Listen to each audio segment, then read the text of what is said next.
안녕하세요. 홍프로 스포츠입니다. 적중하신 가족방분들 모두 축하드립니다. 홍프로 가족방에서 모든 경기, 언오버 및 핸디캡, 최종 조합 공유해드리고 있습니다. 적중률 높은 홍프로 가족방은 고정 댓글에 있는 링크로 문의해 주시기 바랍니다. 9월 4일 일본 리그컵 4경기 분석 시작하겠습니다. 첫 번째로 가와사키 프론탈레 대 반포레 고우 경기 알아보겠습니다. 먼저 가와사키는 최근 삿포로와의 경기에서 패배하며 이변을 연출했다. 경기 내내 61%의 높은 점유율을 기록했으나 파이널 서드에서의 결정적인 찬스를 만들지 못하며 공격 효율성이 떨어졌다. 대부분의 슈팅이 상대 페널티 박스 밖에서 이루어졌고 이는 수비를 뚫는 강력한 공격 옵션 부재를 보여준다. 특히 와키자카와 타치바나다와 같은 능숙한 미드필더들이 있음에도 불구하고 조직적인 수비를 무너뜨릴 수 있는 크래커가 없어 공격이 단조롭다. 이러한 문제는 시즌 내내 하위권 팀들과의 경기에서도 드러났으며 이들 팀을 상대로도 어려움을 겪었다. 이는 팀의 전술적 다양성과 창의력 부족을 시사하는 모습이기도 하다. 이어서 고우는 일본 2부 리그에서 중위권을 유지하며 상대적으로 안정적인 경기력을 보여주고 있다. 주로 측면을 활용한 역습과 드리블 돌파를 통해 빠르고 직선적인 공격을 전개하며 카즈히로와 우타카, 요시키 등의 선수들이 이러한 전술의 핵심이다. 비록 파이널 서드로 공을 운반하는 빈도는 낮지만 일단 전달된 공을 지키는 능력은 뛰어나 75%에 달하는 높은 성공률을 보인다. 그러나 공격에 많은 비중을 차지하는 우타카의 최근 득점력이 저조하고 다른 공격 옵션들도 눈에 띄는 활약을 보이지 못하고 있어 결정력 부족이 팀의 한계로 작용하고 있는 모습이다. 근소한 우세는 가와사키에가 가지고 있는 게 사실이다. 이번 경기에서도 경기 내내 높은 점유율을 가져가며 리드할 수 있을 것으로 본다. 그러나 가와사키는 기동력이 좋은 하위 팀들을 상대로 고전하는 경향이 있다는 점은 감안해야 하는 매치업이라고 본다. 가와사키 승리를 추천합니다.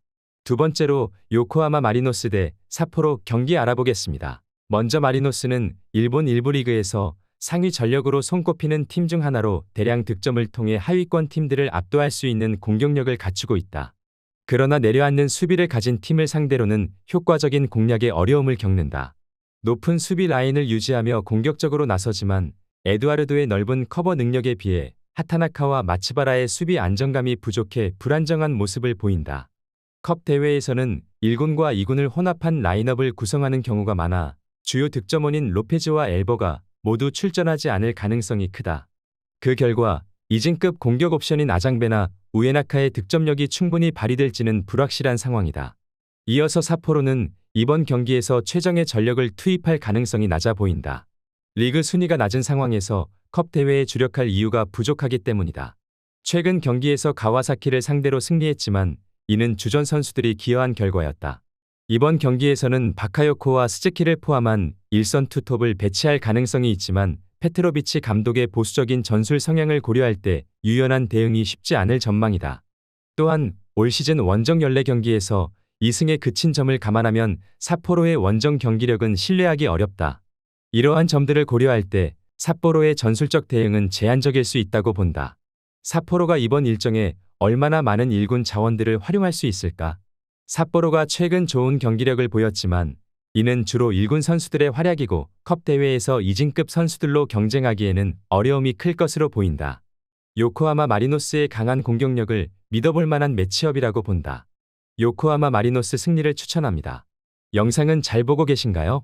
핸디, 언오버 및 최종 조합 공유받아 보실 수 있는 가족방 입장 방법 알려드리겠습니다. 첫 번째로 영상 하단에 댓글을 클릭해 주세요. 두 번째로 댓글에 링크를 클릭해 주세요. 마지막으로 채팅 참여하기 후 메시지 주시고 답장 기다려 주시면 됩니다. 나가기 하시면 가족방 입장 시켜드릴 수 없습니다. 언제든 편하게 문의 주시기 바랍니다.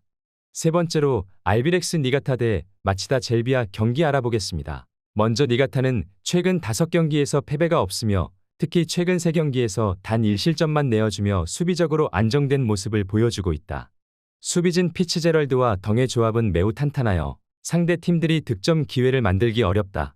미야모토와 아키야마가 지키는 중원 또한 견고하게 구성되어 있다. 그러나 공격적으로는 상대 박스 안으로 진입하는 비율이 낮고 슈팅 시도 중 30%만이 상대 박스 안에서 이루어지는 등 결정력에 문제가 있다. 이로 인해 대량 득점의 가능성은 낮아 보이며 철저한 수비적 접근이 필요할 것으로 보인다.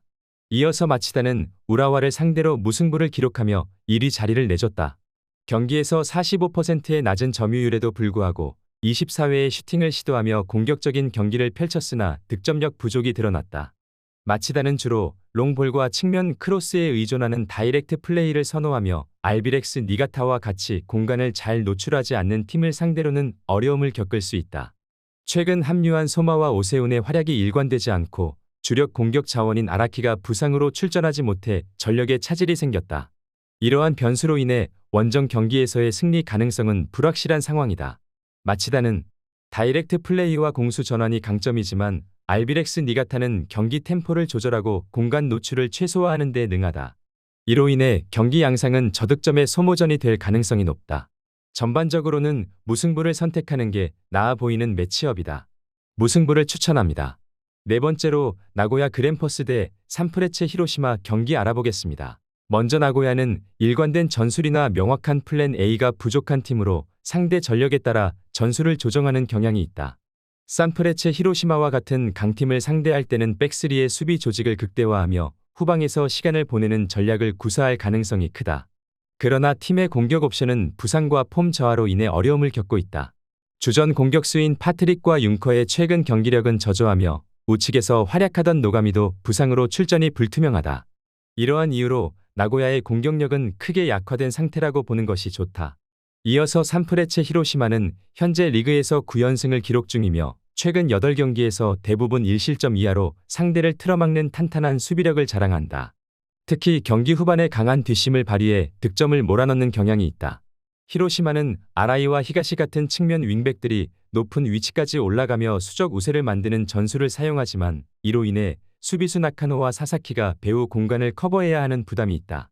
다만 나고야의 중앙 위주의 단조로운 공격 패턴은 히로시마에게 큰 위협이 되지 않을 것으로 보인다. 산프레체 히로시마의 두터운 선수층과 공격력은 기대를 걸만할 것이다. 최근 A리그에서 영입한 아슬란이 일선에서 좋은 활약을 펼치며 득점력을 보강했다. 나고야의 부상과 전술적 제약으로 인해 히로시마를 상대로 승리하기는 어려울 것으로 보인다.